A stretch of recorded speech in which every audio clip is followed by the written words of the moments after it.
Welcome to I'm Your Target Demographic. We hit 10,000 subscribers, and because we did that, I promised you a Q&A, so I've been collecting questions from you, and let's dive in. Isaac asks, what made you want to start making this page? So I started doing these videos because I found myself explaining to my friends and family the same thing kind of over and over, and I found myself explaining, what did people need to know before they saw Captain America? And I would be giving this long spiel, and I was like, gosh, it'd be so easy if I had a video with clips that I could just show you. So I almost started this channel just to host content that I was making for my friends, and then it kind of blew up from there. The people said, wow, this is interesting, I'm gonna share this, and it kind of snowballed. Valentin asks, did you start recording videos at work first and now only from home? Yes, if you watch my older videos, I used to record against a cubicle wall where I work, and that's super taboo. Should not be doing that. So I eventually upgraded my apartment and have a light and some shelves. It's barely functional, but it works. So yes, I used to record it at work where there was loud buzzing, the sound was horrible, and we've been able, luckily, to upgrade to this, and who knows where we will upgrade after this. He also asks, could you share your thoughts on The Legend of Zelda Breath of the Wild? Yes, so I'm a big Zelda fan. Ocarina of Time and Majora's Mask are some of my favorite games of all time. I am excited, but I don't know if Breath of the Wild is enough to buy either a Wii U or an NX for. I don't have either, so I'm going to keep up with the game, keep watching it. If it looks like a substantial game, if it's truly like a Skyrim, like something that's massive, maybe it'll convince me. But I think I'm going to need more from the NX to justify a purchase. But I'm super excited, and I hope it does well, and I hope this is a sign of Nintendo stepping up their game just a little bit. Monica asks, how many hours do you dedicate to IAYTD a week on average? So a normal week, I put out at least 2 videos. So at least a Wednesday video and at least a Friday comic fights.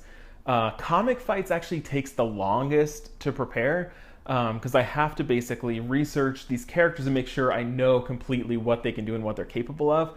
Even characters that you feel like you know pretty well, sometimes you're not really sure, like, I think I know what a Green Lantern ring can do, but do I really? I have to be confident enough to come out here and say what they can do and have this be trusted. So comic fights, I have to do a lot of research, and it also takes time to come up with the fights, which is why I'm always asking for suggestions, because my creative juice is not always flowing, and sometimes I think like, oh, this character would be cool, but I have no idea who they would fight. So that's why it's so valuable that people suggest things, but it takes a long time to do those. What is videos take a long time to find all the footage and pictures, but usually writing them is pretty easy, because it's usually a combination of Wikipedia and news articles and what I know and fan sites. Like, I just kind of compile stuff together, but then it's finding everything to make it an entertaining watch that takes time. So probably on average, I would say I spend probably 3 hours shooting and editing and maybe another 3 to 4 hours writing. And it could be more now that I'm doing Heroes Like Us and I'm doing, another comic book video. Like, if I'm doing more, it's going to stack on top of that. So probably like 7 to 8 hours a week, which is good.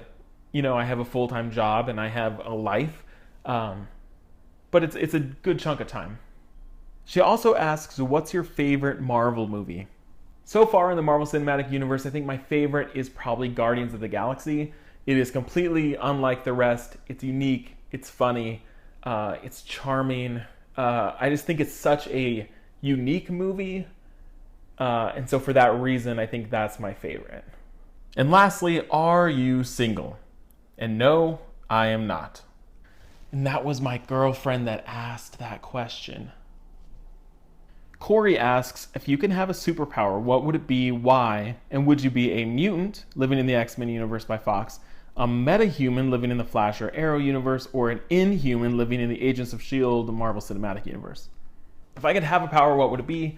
I always choose basically what is Colossus's powers, that to kind of become invulnerable, right? So kind of like just to have this like metal skin, I think would be really badass. And which of those things would I be? Oh, that's tough.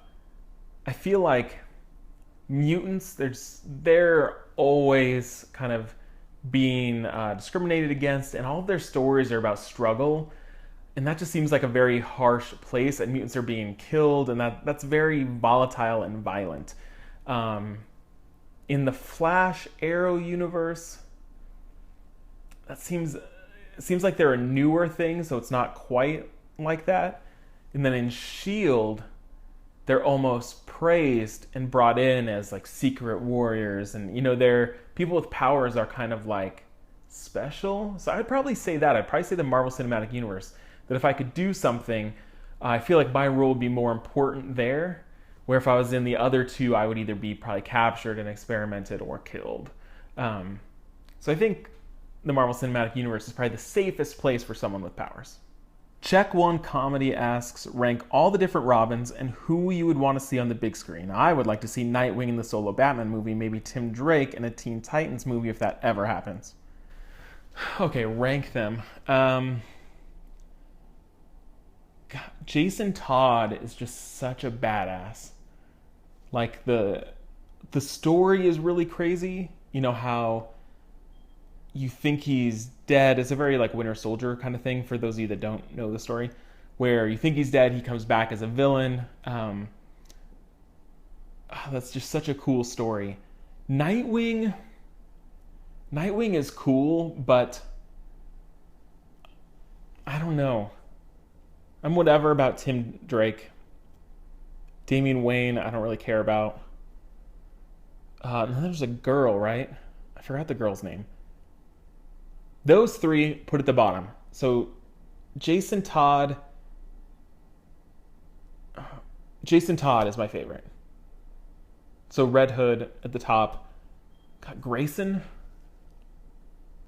I would go Todd, Grayson, Drake, Wayne, then the girl that I can't even remember. So that's why she's at the bottom. If I knew more about her, maybe I just don't know anything.